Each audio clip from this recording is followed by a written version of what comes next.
Hello and welcome to This Week on Q. I'm your host, Derek Lambert, kicking things off with 3 things you need to know. The second presidential debate saw a huge drop in viewership, reaching 66.5 million people. About 20% fewer people watched Sunday night's event than the first debate, which was a record-breaking 84 million. Some blame Sunday Night Football, others say it's because of the bitter nature of the race. Facebook crunched its numbers and says it was the most talked about debate ever for the site. It said some 20 million people were commenting, liking, and sharing content during the debate, which, let's be honest, the debate was huge. The latest Samsung phone is hot, literally.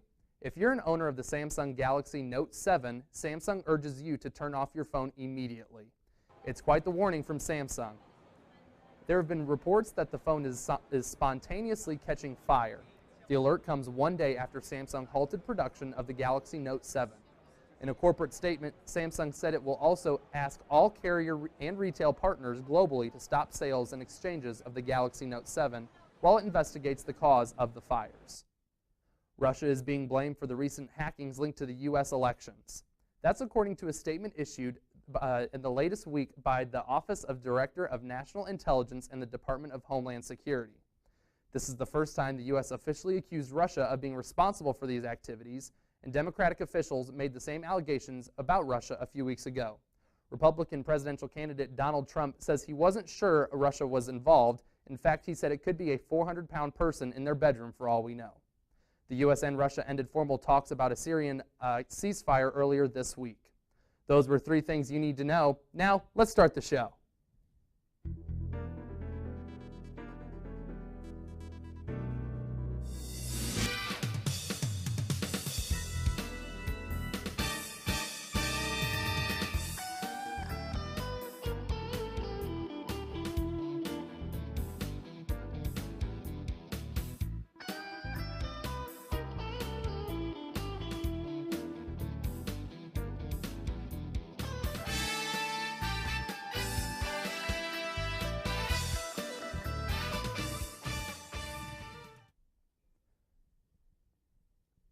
We have major news topping this week's show. Quincy University faculty presented the Board of Trustees with a vote of no confidence in QU President Dr. Robert Gervasi.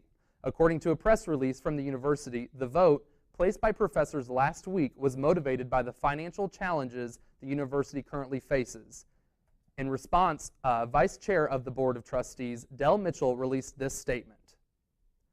The Board of Trustees has received the resolution from the faculty and respects the concerns it raises in these challenging financial times. The situation is not uncommon, as many colleges and universities are faced with similar scenarios in today's rapidly changing higher education landscape. The board will discuss the faculty's concerns at its upcoming meeting. At the same time, the board will continue to work with Dr. Gervasi and the executive leadership team to find ways to make prudent financial decisions to continue to move the university forward. Gervasi has been president of Quincy University since June of 2008. This week on Q and its QU Media partners will have much more on this story as it develops. The new school year brought a familiar face to campus ministry. Reporter Evan Powell gives you the latest on this transition. The Quincy University Campus Ministry Department requires strong leadership, great communication skills, and a desire to impact student lives. Newly hired Campus Ministry Director Ray Holloman is more than fitting for this position. I enjoy being with people. I was in a high school for 39 years and 4 years here at Quincy University. I get my energy comes from the students, and so I'm more of an energetic type of guy. I think there are so many options here for faith development. Holloman brings a lot of wisdom and experience to the position, which makes the transition to Director of Campus Ministry fairly easy. I was 4 years in the School of Education as Director of Student Teaching. June 1st, I took over the position as Director of Campus Ministry, and it's been a wonderful transition. When you're working with students, you're working with students, and it doesn't make any difference what department it is. So learned a lot in the first couple of months, and it became much more exciting when students came back to campus in August. So it's been wonderful. Being a part of campus ministry requires a lot of hard work from everyone. Student impact has a lot to do with the success of campus ministry. The main thing, to be very truthful with you, is the strength of the students. We have about 24 to 25 students that consistently are in the office here that work in all different ministries throughout the entire university. We have people of all different faiths, all different viewpoints, and as what is normally on a very diverse campus. Without students and faculty, campus ministry wouldn't be as impactful as it is today. Seeing that energy among students and trying to be Franciscan, hospitality, welcome people in. Hey, it's great to see you. Do you need anything? That's what the charism is of campus ministry, and I give my thanks to Father John and to all the students. For more information, visit room 114 in Francis Hall. For This Week on Q, I'm Evan Powell. Things are starting to get a little spooky at North Campus, or at least a little more so than usual. A haunted house is in the makings, and This Week on Q has all the details. The CEO Club at Quincy University will be hosting their second annual haunted house at North Campus at the end of this month. CEO Club senior member Zach Hesterberg takes us through the process of last year's haunted house and then what goals that are set for this year. As we're building it, it was very chaotic. Not near as much planning went into it as it should have been. About 800 people per night. That generated, it was a little over 8,000 in revenue. And we were not, we weren't really sure what to expect, but 8,000 was big for us. As you heard last year, they were very successful, and this year they expect to only go up from there. If we can break that, it's going to have to be in groups. So we're going to have to get groups to go in at the same time or larger groups instead of groups of 2 or 3. But if we can do that, then we could potentially, hopefully increase our revenue by about 50%. Our main difference is we're going to be expecting a lot more professional of a haunted house. I mean, everyone, we had people telling us last year that they actually came back through it multiple times because they enjoyed it so much. But this year we're expecting it to be a lot more professional, not just kind of thrown together. There's a lot more planning that goes into it. If you're interested in attending, mark your calendars for the last weekend in October, the 28th and 29th. You will not want to miss this. For This Week on Q, I'm Derek Lambert. After the break, we'll show you Hillary Clinton's response to the recent debate. We'll be right back. QUTV is more than a news outlet. 1 in 5 undergrads work at least 35 hours a week, year-round. Students involved with QUTV learn life lessons, create lasting memories, and gain the experience needed to succeed in future careers. Students need to be involved with QUTV as a viewer or as a participant because we need to know what's going on around our campus. Knowledge is powerful, and QUTV News serves to inform not only the students, but the Quincy University community as a reliable and powerful news network. Coming off a bruising battle on the debate stage Sunday night, Democratic presidential nominee Hillary Clinton is back on the campaign trail. Jeff Zeleny reports. Hillary Clinton back on the campaign trail tonight, trying to capitalize on her rising political fortunes. Did anybody see that debate last night?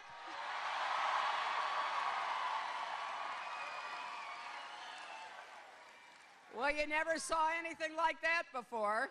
A bitter and bruising debate with Donald Trump behind her. Clinton is all smiles, riding her new momentum to Michigan and Ohio. Donald Trump spent his time attacking when he should have been apologizing.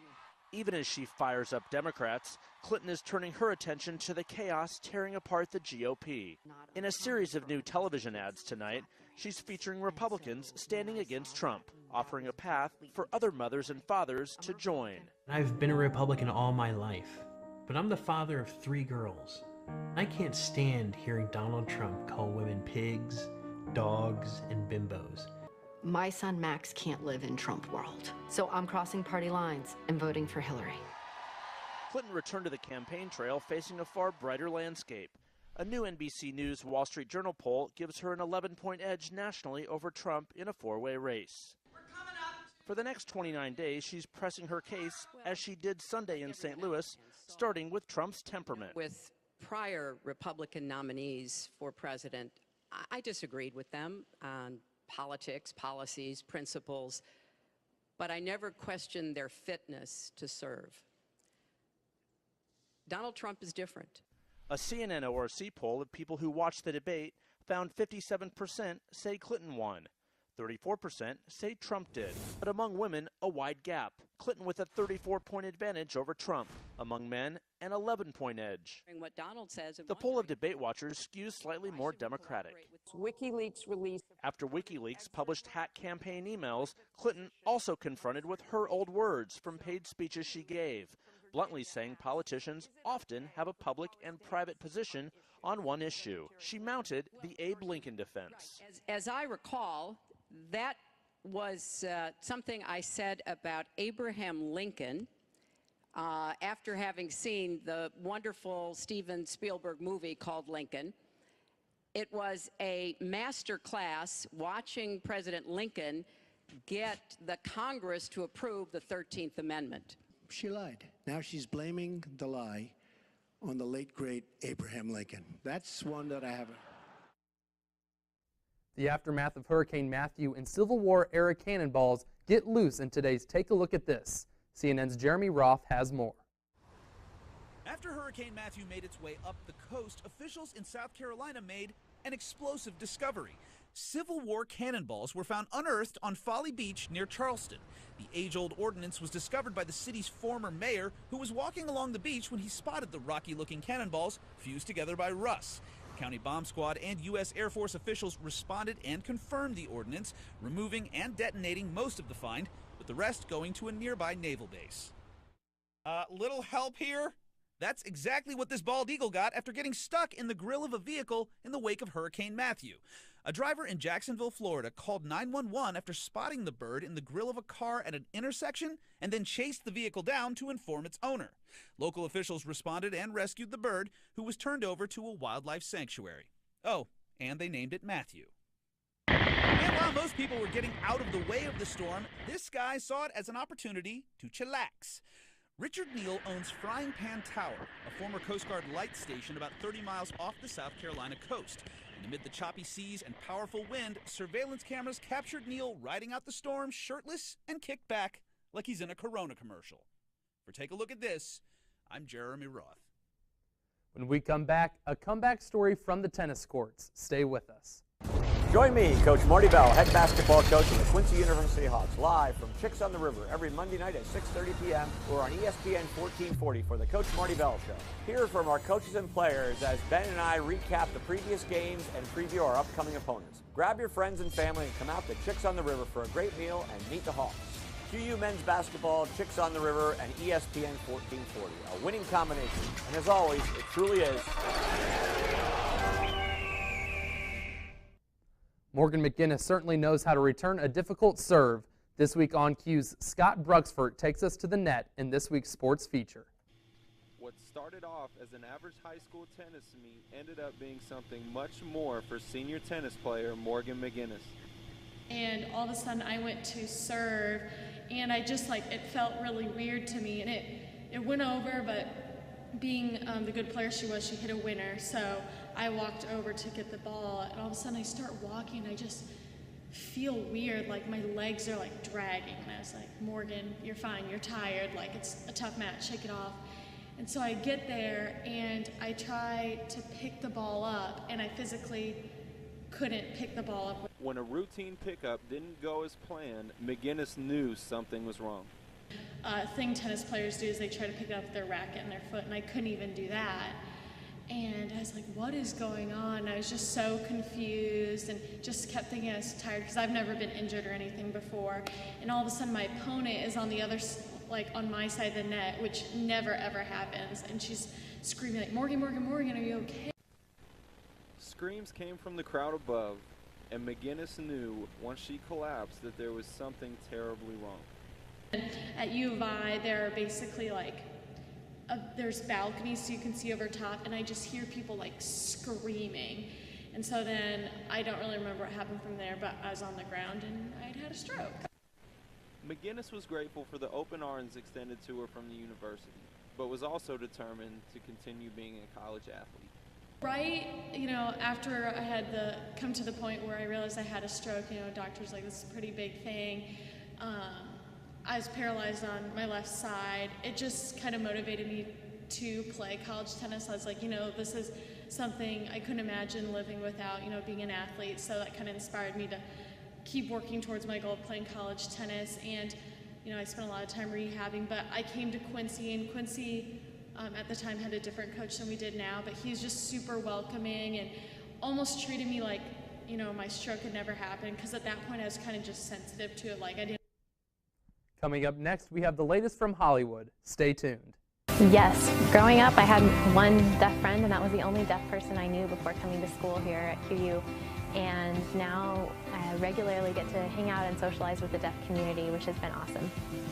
Sign language isn't exactly like learning another spoken language, because you use your body, facial expressions, your hands are your instruments. So it is definitely learning a new language. It has its own grammar and syntax and everything. It's not exactly like English like a lot of people think it is.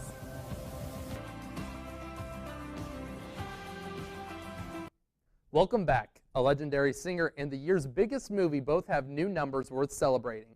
David Daniel has that and more in this Hollywood Minute. A milestone for Celine Dion. The Canadian chanteuse has performed her 1,000th Las Vegas concert. Dion began her first Vegas residency in 2003, and yes, her latest show will go on. Performances have been extended through next June. My mom, my dad, I have a family. Finding Dory has also hit a milestone. The Disney Pixar sequel has joined the $1 billion club in worldwide box office. It's the 27th movie to reach that mark. At the domestic box office, Dory has racked up nearly $485 million, making it the biggest movie of the year and number 7 all time. Hey, it's a restricted area. Guys? There's something in there. Dilly, what are you doing? What is it? And here's your first look at the new Power Rangers movie. 5 high school kids find themselves infused with superpowers, which they'll need to, you guessed it, save the world. The first teaser trailer just dropped. Power Rangers hits theaters next March. In Hollywood, I'm David Daniel. Thanks for joining us for This Week on Q. Join us next week for more updates on national news and the latest news on campus. I'm your host, Derek Lambert. See you next week on Q.